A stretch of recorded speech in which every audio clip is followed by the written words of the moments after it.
ये कहना गलत नहीं होगा कि दुनिया के सबसे बड़े लोकतांत्रिक देश भारत का जो इलेक्शन प्रोसेस है वो दुनिया के सबसे पुराने लोकतांत्रिक देश अमेरिका को काफ़ी पीछे छोड़ चुका है। एंड अमेरिका के थिंक टैंक्स, अमेरिका के मीडिया आउटलेट्स एंड इवन दुनिया के सबसे अमीर व्यक्ति इलॉन मस्क, जो कि अमेरिका से बिलोंग करते हैं, वो भी भारत की तारीफ कर रहे हैं। अमेरिका ने भारत के बारे में क्या और क्यों बोला है वो डिस्कस करने से पहले बात करते हैं कि अमेरिका में आज की डेट में क्या हो रहा है। जैसा कि आपको पता है, अमेरिका में 5 नवंबर को वहाँ पर प्रेसिडेंशियल इलेक्शंस हुए थे और वोटिंग खत्म होते ही अगले दिन से वोट्स की काउंटिंग स्टार्ट हो गई थी। आज 25 नवंबर है, यानी कि काउंटिंग स्टार्ट हुए ऑलमोस्ट 20 दिन बीत गए हैं, लेकिन अभी भी अमेरिका में वोटिंग्स की काउंटिंग कंप्लीट नहीं हुई है। अमेरिका में सबसे बड़ी स्टेट है कैलिफोर्निया। बाकी स्टेट्स में वोट्स की काउंटिंग के बाद डोनाल्ड ट्रंप के पास सरकार बनाने के लिए पर्याप्त सीट्स आ गई हैं, इसलिए बाकी स्टेट्स ने रिजल्ट अनाउंस करके डोनाल्ड ट्रंप को प्रेसिडेंट इलेक्ट घोषित कर दिया है।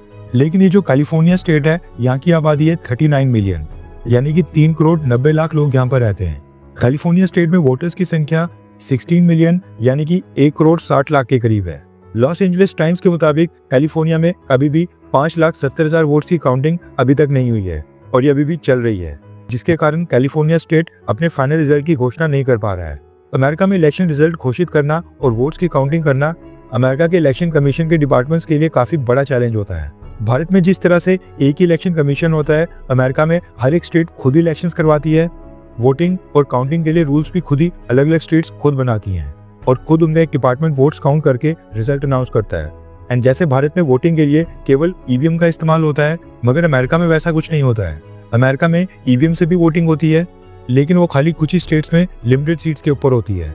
मेजॉरिटी वोटिंग अमेरिका में बैलेट पेपर के जरिए होती है। अमेरिका के वोटर्स बैलेट पेपर के ऊपर अपने पसंद के कैंडिडेट के ऊपर मार्क लगाकर उसको वोट करते हैं।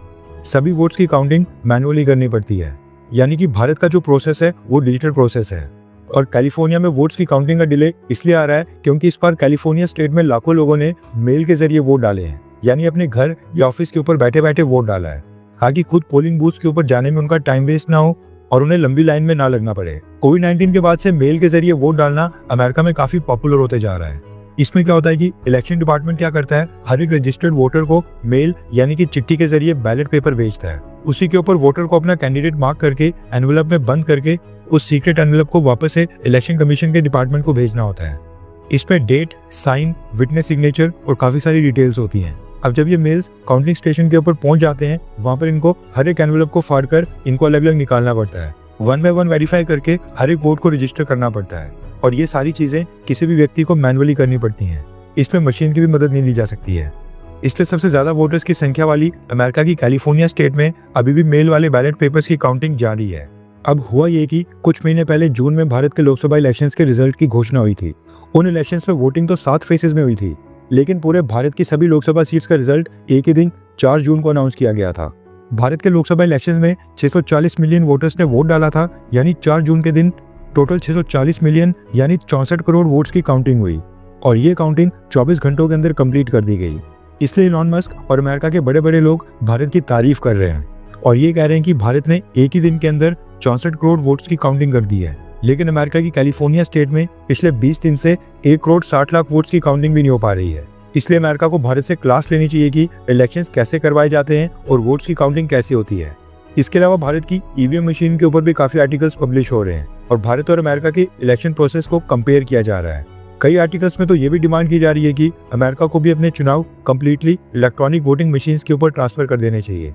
आई होप कि ये सब देखते हुए हमारी ओपोजिशन पार्टीज के जो लोग अपनी हार का दोष ईवीएम को देते हैं, जो आज की डेट में स्वरा भास्कर और उनके पति कर रहे हैं, उनको ये वीडियो देखकर एहसास होना चाहिए कि वो कितने लकी हैं। खैर, तारीफ यहाँ पर हमारे इलेक्शन कमीशन ऑफ इंडिया की भी बनती है। जय हिंद, वंदे मातरम।